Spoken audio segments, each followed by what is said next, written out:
आज इस वीडियो में हम लोग डिस्कस करने वाले हैं 2017 का पेपर।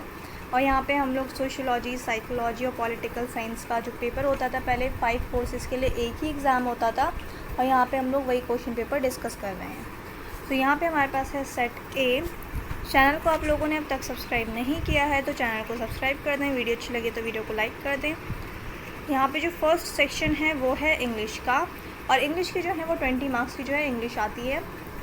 सो 20 क्वेश्चन तक जो है यहाँ पे इंग्लिश के क्वेश्चन है। तो फर्स्ट सेक्शन इंग्लिश का, पहले ऐसा नहीं होता था, इंग्लिश का सेक्शन जो होता वो अलग नहीं आता था, पर यहाँ पे 16-15 से जो है इंग्लिश का सेक्शन बिल्कुल अलग आने लगा। एंड 2020 से जो है पॉलिटिकल साइंस का पेपर अब अलग होता है।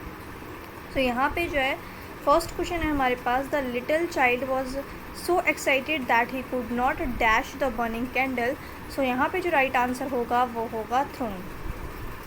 The next question is, all the employees in the company are entitled dash reimbursement of medical expenses.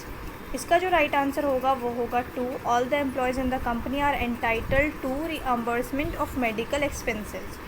Next question है हमारे पास, he could dash a lot of money in such a short time by using his intelligence and working hard. The right answer is accumulate. He could accumulate a lot of money. The next question is, the child broke dash from his mother and ran towards the painting.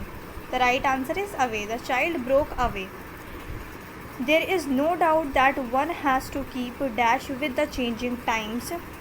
The right answer is pace. There is no doubt that one has to keep pace with the changing times.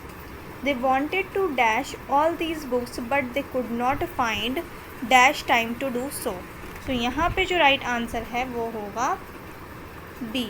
Option number B जो है ये यहाँ पे right answer होगा। They wanted to read all these books but they could not find sufficient time to do so. The next question is, due to dash rainfall this year there will be dash cut in water supply. तो ये जो question है यहाँ पर सारे options गलत हैं। यहाँ पर जो आना चाहिए due to sufficient, first blank में जो आएगा यहाँ पे आएगा सफिशिएंट, एंड सेकेंड जो ब्लैंक है यहाँ पे आएगा no. Due to sufficient rainfall, sufficient का सिनोनिम जो होता है इनफ होता है, तो अगर हम यहाँ पे ये लगाएं पर नेक्स्ट वाले ब्लैंक में जो है फिर सब्सटेंशियल नहीं आएगा, तो यहाँ पे इस वजह से जो है ये ऑप्शन सी जो है यहाँ पर नहीं होगा। यहाँ पे जो है सारे ऑप्शंस गलत हैं। यहाँ पे जो राइट आंसर होगा वो होगा due to sufficient rainfall this year there will be no cut in water supply. तो the next question is, please ring me up as soon as he dash. So यहाँ पे जो राइट आंसर होगा वो होगा option C, comes. Please ring me up as soon as he comes. The next question is, he stayed at home because dash a cold. The right answer is had. He stay at home because he had a cold. How long dash, how long, और यहाँ पे जो right answer है वो है option D, how long have you been waiting. The next question is, I will write down the phone number dash I forget. The right answer is, I will write down the phone number in case I forget. तो C जो होगा यहाँ पे right answer होगा। अब next question हमारे पास है, I want forgive them for what they said dash they apologize. यहाँ पे जो इसका आंसर होगा वो होगा even if. I want forgive them for what they said even if they apologize. The next question is, अब यहाँ पे जो है नेक्स्ट क्वेश्चन क्या है, each of these question set has a group of sentences marked with numbers, rearrange them in proper sequence to form a meaningful paragraph and answer the question given below each set. अब यहाँ पर जो है यहाँ पर कुछ sentences दिए हैं, पर ये रीअरेंज करने हमें, मतलब ऐसे अरेंज करने कि हमारे पास एक मीनिंगफुल पैरा आ जाए। तो यहाँ पे जो क्वेश्चन है हम वो करते हैं direct. So which sentence should come fourth in the paragraph. Fourth line में, मतलब जो पैराग्राफ की फोर्थ लाइन होगी वो कौन सा सेंटेंस होगा इसमें से, वो सेंटेंस होगा option A, after examination the doctor smiled at him मिस्चीवियसली and took out a syringe.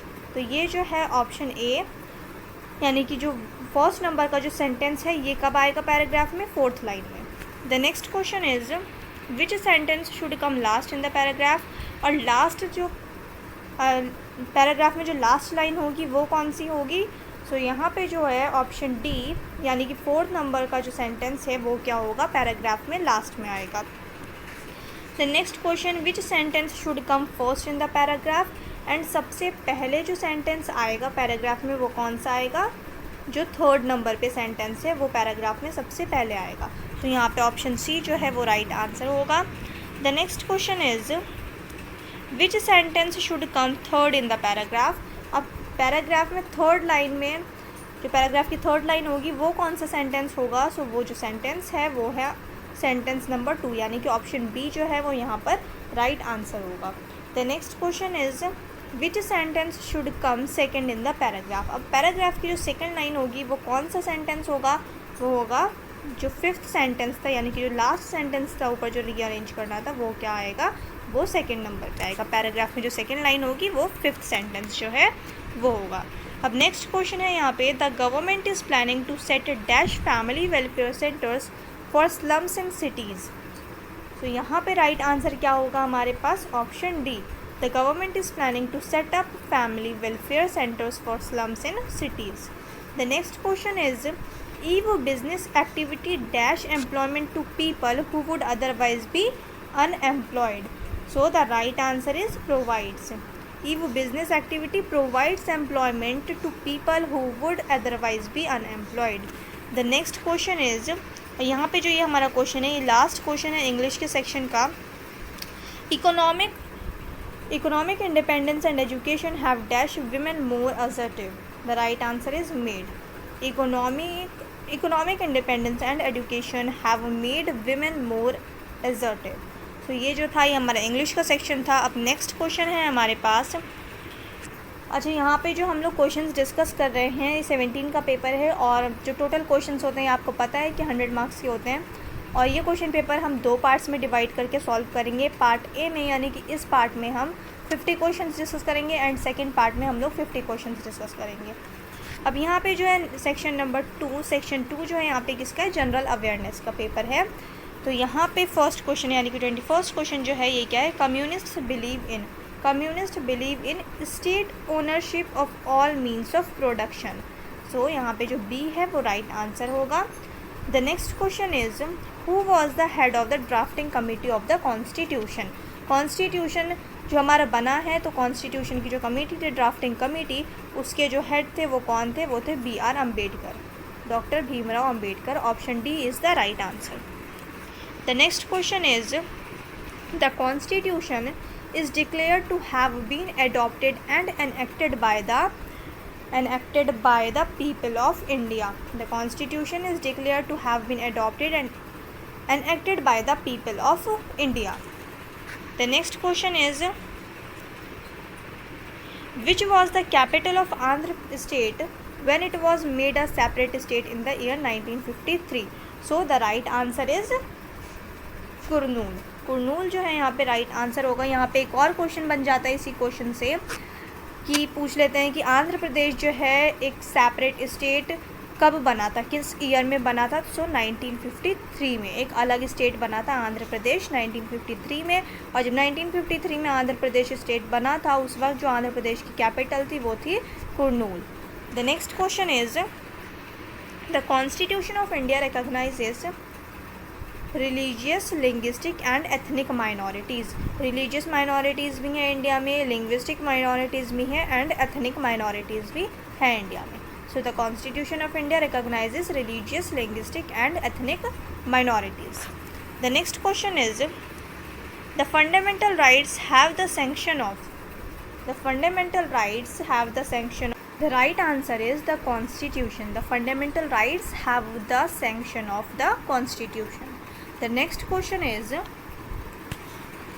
the purpose of the inclusion of directive principles of state policy in the Indian Constitution is to establish social and economic democracy. So D जो है यहाँ पे हमारे पास right answer होगा. The next question is, when the chairman of Rajya Sabha acts as president, the duties of the chairman are performed by the deputy chairman. C is the right answer. The next question is, Kuchipudi is a dance form of Andhra Pradesh. Kuchipudi कहाँ का famous dance है? ये है आंध्र प्रदेश का dance form. और channel को आप लोगों ने सब्सक्राइब नहीं किया है तो चैनल को सब्सक्राइब कर दें, वीडियो अच्छी लगे तो वीडियो को लाइक कर दें। अब यहाँ पे नेक्स्ट क्वेश्चन है हमारे पास, when is the teachers day celebrated? Teachers day कब सेलिब्रेट करते हैं? टीचर्स डे सेलिब्रेट करते हैं 5 सितंबर को। The next question is, when did the 11th 5 year plan period and? 11th 5 year plan जो है वो कब एंड हुआ था? 11th 5 ईयर प्लान 2012 में जो है वो एंड हुआ था। The next question is, USA has asked India to reduce its dependence on crude oil supply from which of the following countries? The right answer is Iran. So Iran जो है यहाँ पे राइट आंसर होगा। ये 17 के time पे 2017 का paper है तो ये उस टाइम का करंट अफेयर है। The next question is, treaty of Seringapatam was signed between Tipu Sultan and English.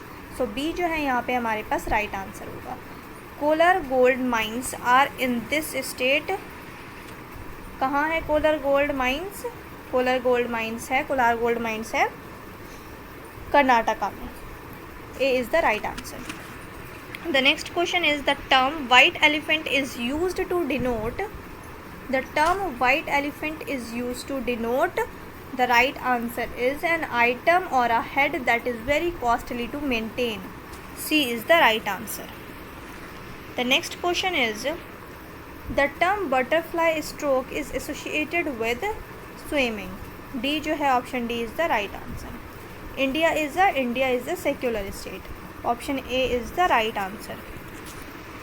The next question is, the real powers in the central government are enjoyed according to the Constitution of India by the President of India. A is the right answer.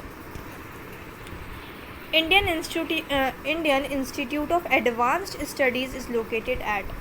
ये जो Indian Institute of Advanced Studies जो institute है advance studies का वो कहाँ है? वो है शिमला में। सो ए जो है यहाँ पे राइट आंसर है। Select the correct match. So इसका जो राइट आंसर होगा वो क्या है? Option number C. फर्स्ट का सी, सेकंड का ए, थर्ड का बी एंड फोर्थ का D. The next question is, NASA is the name of space agency of. कहाँ की, किस कंट्री की स्पेस एजेंसी का नाम नासा है? तो ये जो है अमेरिकन एजेंसी है, स्पेस एजेंसी है अमेरिका की, यूएसए की। तो सी जो है यहाँ पे राइट आंसर होगा। The next question is, the most powerful upper chamber in the world is. Upper chamber मतलब जैसे कि हमारे यहाँ lower house and upper house है, लोकसभा एंड राज्यसभा। तो जो वर्ल्ड का सबसे पावरफुल अपर चैम्बर है वो कौन सा है? वो है अमेरिकन सीनेट। सो ए जो है यहाँ पर राइट आंसर है। The next question is, which one of the following was a journal brought by Abul Kalam Azad? The right answer is Al Hilal. Al Hilal जो है ये जर्नल स्टार्ट किया था किसने? अबुल कलाम आज़ाद ने।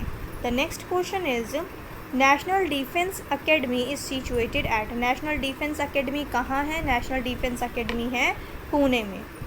ए is the right answer. The next question is, what is the correct match? ये भी match वाला है और यहाँ पे स्टेट्स दी हैं, यहाँ पे कैपिटल्स दी हैं। सो यहाँ पे जो राइट आंसर है वो क्या है? Option C.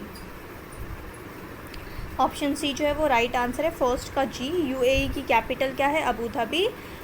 सऊदी अरेबिया की कैपिटल है रियाद। जॉर्डन की कैपिटल है अमान एंड लीबिया की कैपिटल है त्रिपोली। सो यहाँ पे जो ऑप्शन सी है ये राइट आंसर है। The next question is, the largest number of Buddhist is found in. सबसे ज़्यादा बुद्धिज़्म फॉलो करने वाले लोग कहाँ मिलते हैं? सबसे ज़्यादा बुद्धिस्ट जो हैं वो मिलते हैं महाराष्ट्र में। C is the right answer, Maharashtra. The next question is, the thermal power plant of Bokaro is located in. Thermal power plant of Bokaro ये कहाँ लोकेटेड है? ये लोकेटेड है झारखंड में। Option C is the right answer. The next question is, the song Amar Sonar Bangla written during the Swadeshi movement of India inspired the liberation struggle of Bangladesh and was adopted as the national anthem of Bangladesh. Who wrote this song? किसने लिखा है इसे लिखा है रविंद्रनाथ टैगोर ने। सो D जो है यहाँ पे राइट आंसर है। और यहाँ से एक और क्वेश्चन बनता है कि किस मूवमेंट के दौरान ये जो है अमार सोनार बंगला लिखा गया था। तो ये लिखी गई थी स्वदेशी मूवमेंट के टाइम पर, और ये किस लैंग्वेज में लिखी गई है, बंगाली लैंग्वेज में। The next question is the following trophy is not associated with cricket. इनमें से कौन सी ट्रॉफ़ी जो है वो क्रिकेट से एसोसिएट नहीं करती। So the right answer is option C, Singer Akai Nidahas Trophy. जो सी है ये राइट आंसर होगा हमारे पास। द नेक्स्ट क्वेश्चन इज़, और ये इस वीडियो का हमारे पास लास्ट क्वेश्चन है, which one among the following major Indian cities is most eastward located. The right answer is Lucknow.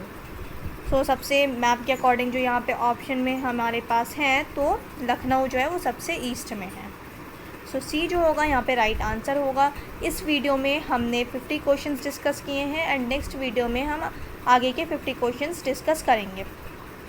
अब तक आप लोगों ने चैनल को सब्सक्राइब नहीं किया है तो चैनल को सब्सक्राइब कर लें। वीडियो अच्छी लगी तो वीडियो को लाइक कर दें।